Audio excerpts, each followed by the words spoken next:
کہ وہی چیز ہے کہ ایک چیف منسٹر کو اپنی پارٹی کے سربراہ سے نہیں ملنے دیا جا رہا ہے.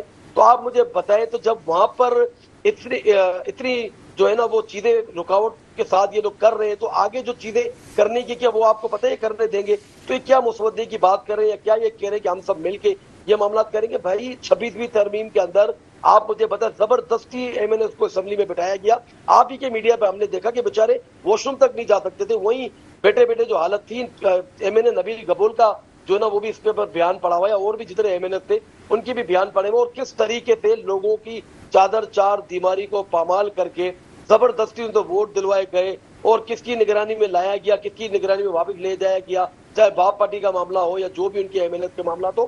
اس طریقے سے آپ مجھے بتائیں, آپ خود اینکر ہو, ہمارے بھائی راجہ صاحب بھی ہیں, میرا ان سے بھی سوال ہے کہ کیا ایسی ہوتی ہے ملکوں کے اندر جمہوریت؟ کیا اس طریقے سے جو ہے نا آئین کو جو ہے نا وہ آئین کے اندر ترمیم آپ کس طریقے سے کر رہے ہیں کہ آئین کی پامالی کر رہے ہیں؟ بھائی ایک طریقہ کار ہوتا ہے, ہر آئین کا ایک ترمیم کا ایک طریقہ کار ہوتا ہے, لیکن معذرت کے ساتھ یہاں پر ایک عمران خان اور پیپلز پارٹی کے بکس کے اندر پورے آئین کا حلیہ ہی بگاڑ دیا گیا. اور آپ مجھے کیا, میں ابھی مزید آپ کو اس کے اندر کیا بتاؤں, ہر ٹاک شو میں ہر جگہ پہ یہی سارے معاملات چل رہے ہیں کہ تو بلاول بھٹو کی مہربانی کہ انہوں نے وہ جو بھی مسودہ تھا اس کو سوشل میڈیا پہ جو شیئر کر دیا اور اس کے بعد یہ چیزیں عوام کے اندر آئی ہیں. لیکن اس کے اندر عوام کا کوئی لینا نہ دینا, عوام بھوک مر رہی ہے.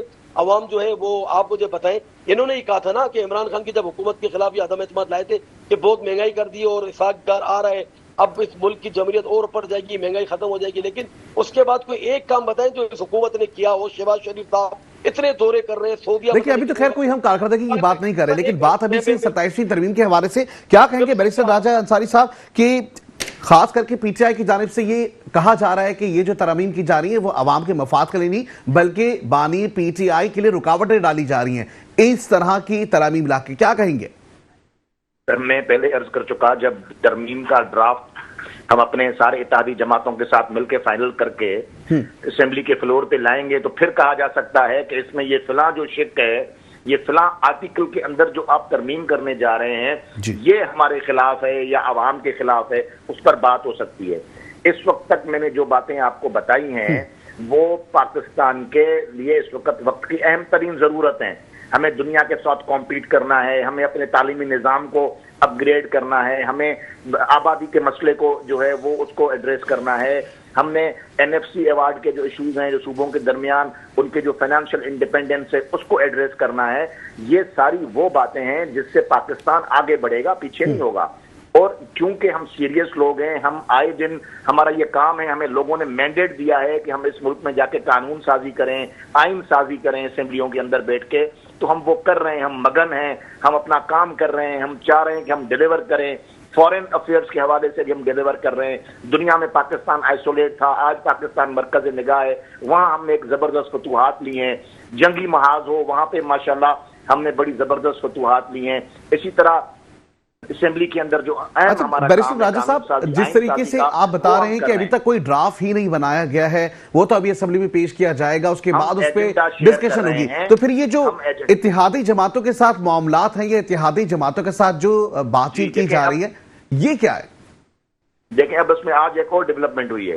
آج ہماری ایک اتحادی جماعت ہے NQM, جی, انہوں نے ہمیں ہمارے جو مشاورتی ایجنڈا ہے اس میں ہمیں مشورہ دیا ہے کہ اس میں آپ بلدیاتی اداروں کی مضبوطی اور انہیں انڈیپینڈنٹ کرنا اور انہیں زیادہ اختیارات دینے کا معاملہ بھی اس میں ایڈ کریں.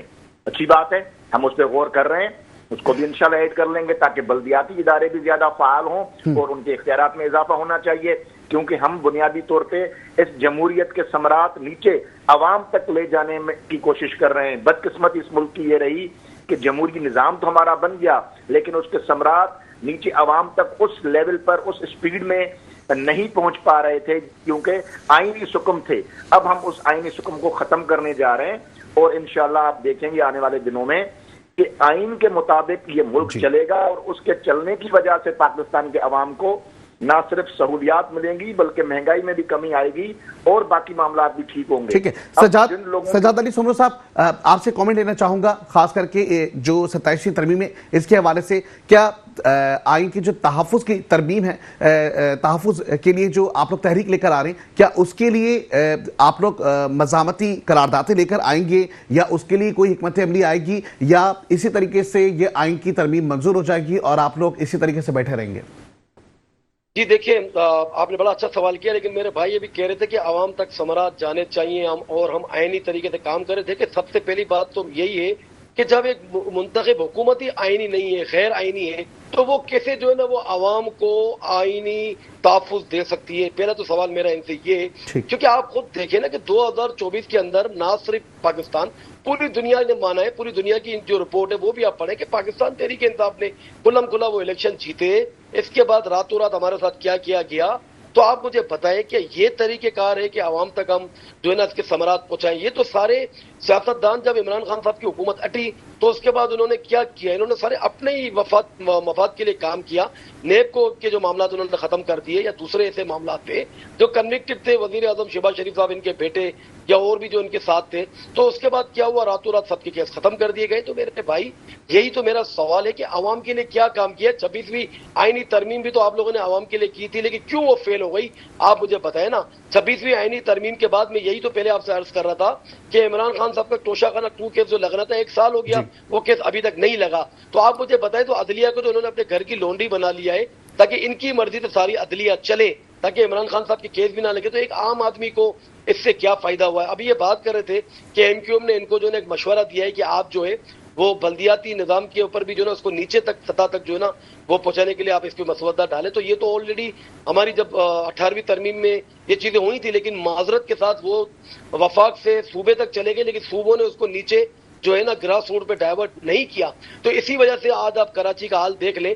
تو آج میرا سوال آپ کے توسط سے ایم کیو ایم کے ساتھ بھی یہی ہے کہ بھائی آپ جو باتیں کرتے تھے ابھی بھی جو آپ باتیں کر رہے ہیں کہ صوبائی معاملات ہو یا کراچی کے معاملات ہو, تو اب یہ جو ترمیمیں آ رہی ہیں اس کے بعد تو جتنا مینڈیٹ تھا جو 18ویں ترمیم نے دیا تھا وہ تو سب چھن جائے گا. NFC ایوارڈ کے جو معاملات ہیں یا اور بھی جو معاملات ہیں. تو یہی سوال تو میرا راجہ صاحب سے بھی ہے نا کہ بھائی جب آپ کی منتخب حکومت ہی غیر آئینی ہے جن کو عوام نے ووٹ ہی نہیں دیے, کہتے ہمیں عوام نے ووٹ دیے, بھائی فیصلے وہ کرے جن کو عوام نے ووٹ دیے ہوں. اب یہ کیسے اس طریقے سے فیصلے کر سکتے ہیں؟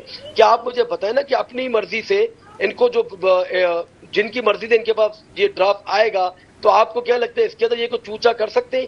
26ویں آئینی ترمیم کے اندر بھی انہوں نے کچھ کیا تو یہ تو اب لگ پتا کیا عوام کے ملک کی عوام کو. ٹھیک ہے بہت شکریہ سجاد علی سمرو صاحب, آپ کا موقف واضح طور پر سامنے آ گیا.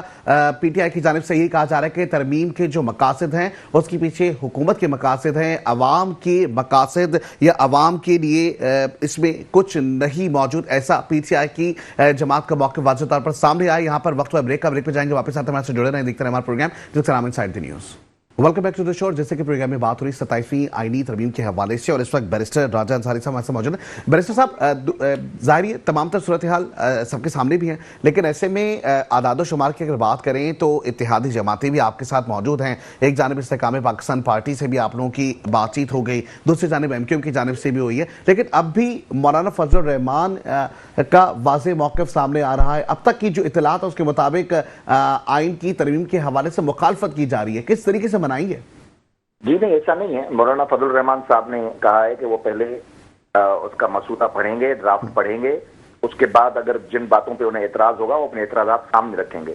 وہ ذی شعور انسان ہیں, بڑے زیرک سیاستدان ہیں, وہ کبھی بھی کسی چیز کو بغیر پڑھے اسی طرح کمنٹ کرنا شروع نہیں کرتے. تو میں سمجھتا ہوں کہ مولانا فضل الرحمان صاحب کے پیچھے صرف نمازیں پڑھنے سے کچھ نہیں ہوگا, کچھ سیاست بھی ان سے سیکھ لیں.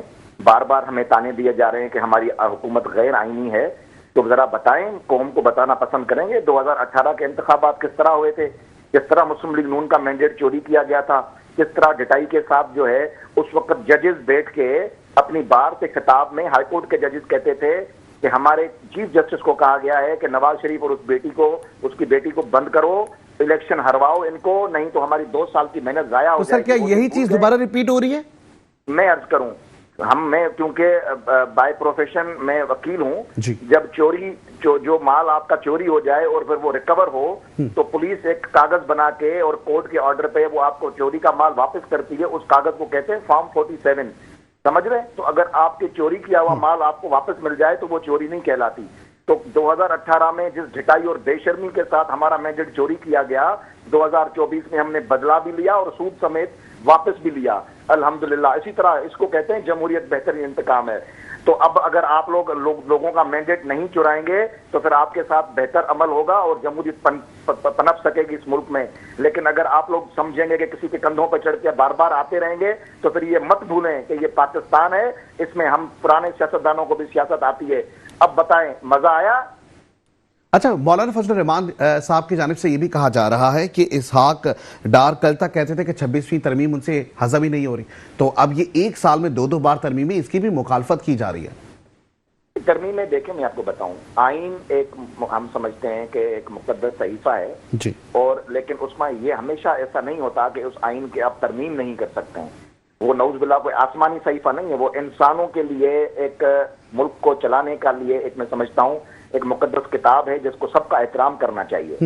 اب اس میں ترمیمیں جو ہیں وہ بہت ضروری ہیں، کیونکہ جب آپ ترمیم کرتے ہیں تو آپ اس بات پہ دنیا کو یہ پیغام دیتے ہیں کہ آپ زندہ قوم ہیں اور دنیا کے ساتھ چلنا چاہتے ہیں. آپ دقیانوسی سوچ نہیں رکھتے ہیں کہ جو آئین بن گیا بس وہ ہمارے آبا و اجداد نے بن لیا تو بس پھر وہ اس سے کوئی آگے چیزیں نہیں ہو سکیں گی. یہ آئین پاکستان جو ہے اس کے اندر جو وقت گزرنے کے ساتھ ساتھ جو ضرورتیں ہیں اس کے مطابق آپ کو ترمیمیں کرنی پڑتی ہیں. ابھی دنیا کہاں جا رہی ہے؟ دنیا اے آئی کی طرف جا رہی ہے، ڈیجیٹلائزیشن کی طرف جا رہی ہے. تو ہم پچھلا وہ پرانا تعلیمی نظام لے کر تو نہیں بیٹھے رہیں گے. ہمیں اپنے بچوں کو پڑھانا ہے، اس کو کمپیٹ کرنا ہے، دنیا کے ساتھ مقابلہ کرنا ہے. تو میں سمجھتا ہوں کہ دنیا کے ساتھ مقابلہ کرنے کے لیے ضروری ہے کہ ہم ترامیم کریں اور بہترین ترامیم کریں، اور جہاں لگے کہ ترمیم کچھ بہتر نہیں ہوئی یا اس میں کوئی شکم ہے تو اس کو درست بھی کیا جاتا ہے. ٹھیک ہے، بہت شکریہ بیرسٹر راجہ انصاری صاحب، آپ ہمارے ساتھ موجود تھے. آپ کا بھی موقف سامنے آ گیا ہے. بات وہی ہے کہ اب تک ترامیم کی جو بات ہو رہی ہے، جہاں 27ویں ترمیم کی بات ہو رہی ہے، مجوزہ اور خاص کر کے اب تک ہم یہ دیکھ رہے ہیں کہ تحریری طور پر کوئی بھی مجوزہ سامنے نہیں آیا ہے. جب تک یہ مسودہ سامنے نہیں آتا تب تک کہ اس ٹاپک پہ یا اس ترمیم کے حوالے سے جو چہمہ گوئیاں کی جا رہی ہیں خاطر خواہ اس کے لیے بات چیت تو کرنی ضروری ہے، لیکن جب تک کہ یہ اسمبلی میں پیش نہیں ہو جاتا تب تک کہ کچھ بھی کہنا قبل اس وقت ہوگا. زندگی حالات نے دیا ساتھ تو ہوگی. آپ سے پھر ملاقات. اب تک بہت زیادہ خیال رکھیے گا. پاکستان زندہ باد. پاکستان ہمیشہ زندہ باد رہے گا.